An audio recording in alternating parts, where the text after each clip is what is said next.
Texas, is the first large, extremely large wind farm built on farmland.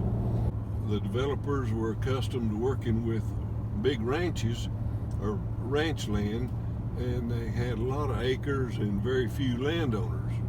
When I began this researching how to go about putting together a wind farm, I blocked off 7,000 acres and 34 landowners in it, and I contacted each one of them by letter, wrote them all the same letter, calling a meeting, an informational meeting only, to see about the prospect of building a wind farm here and what it would mean. Our attorney figured out that if we had an association, a landowner association, and we signed contracts, the same contract, same agreement for everybody with the developer, which simplified working with so many landowners. And we made it so that you had to be in the association to be eligible for a windmill. If you sign that contract, you're not guaranteed a windmill. You're guaranteed a chance at getting a windmill. But if you don't sign that contract, you're guaranteed to not get a windmill. And that meant that nobody got a better deal than anybody else. And that is worth a fortune, because anytime somebody's got a better deal than anybody else, so people are going to hear about it and feelings are going to be hurt. We worked so that that didn't happen. This is the headquarters. This is where I lived and farmed out of. To show you how environmentally conscious we are here, you can see the gutter system on this building here and the storage tank we catch and use our rainwater off of two buildings here. I noticed in reading about Samsø that their use of straw for generating heat,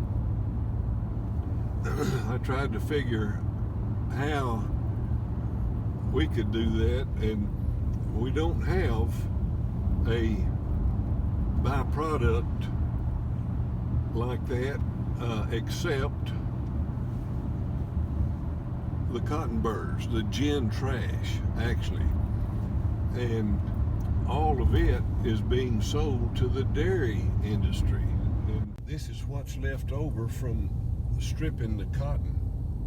When they take the lint and the seed out, this is what's called gin trash. Of course, this year is an exceptional year. It's really unbelievable crop. They're going to break the record. And there's thousands of tons. So do people care to have so many windmills in their community? Do they like it? They're motivated to participate because of the chance for supplemental income. Mm-hmm. That's critical in this area. It improved our community tremendously. We'll go up to the school now, the jewel of the community. The school rooms in the school building were built in the 1930s, and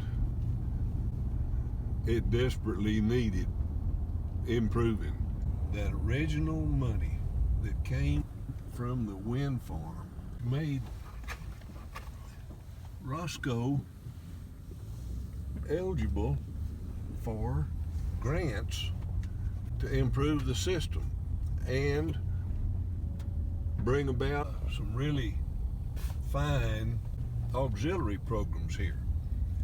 And the first one that they implemented was a graduate program where the seniors could graduate with 2 years of college already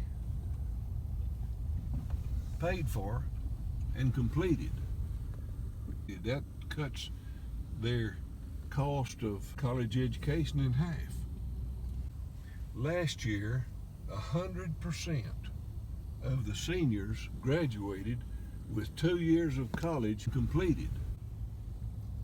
Then they qualified for the STEM program, which is science, technology, energy, and math. They qualified for a Bill Gates grant, but with that STEM program, they were able to construct a facility out at the agriculture farm that utilizes veterinarians and teaches veterinarian skills and does veterinarian research. Here is the Roscoe Collegiate Montessori Early Childhood Center. This was an old building that'd been here vacant a long time. They entertained over 60 schools last year. Came to visit, see the program here. It was a 10-year program, which at that time allowed the taxing entity to negotiate with the developer for some kind of arrangement where the taxing entity would receive cash in lieu of property taxes to the county.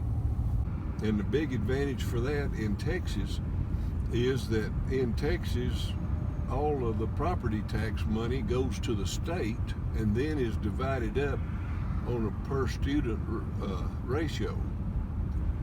That money didn't have to be shared with the state.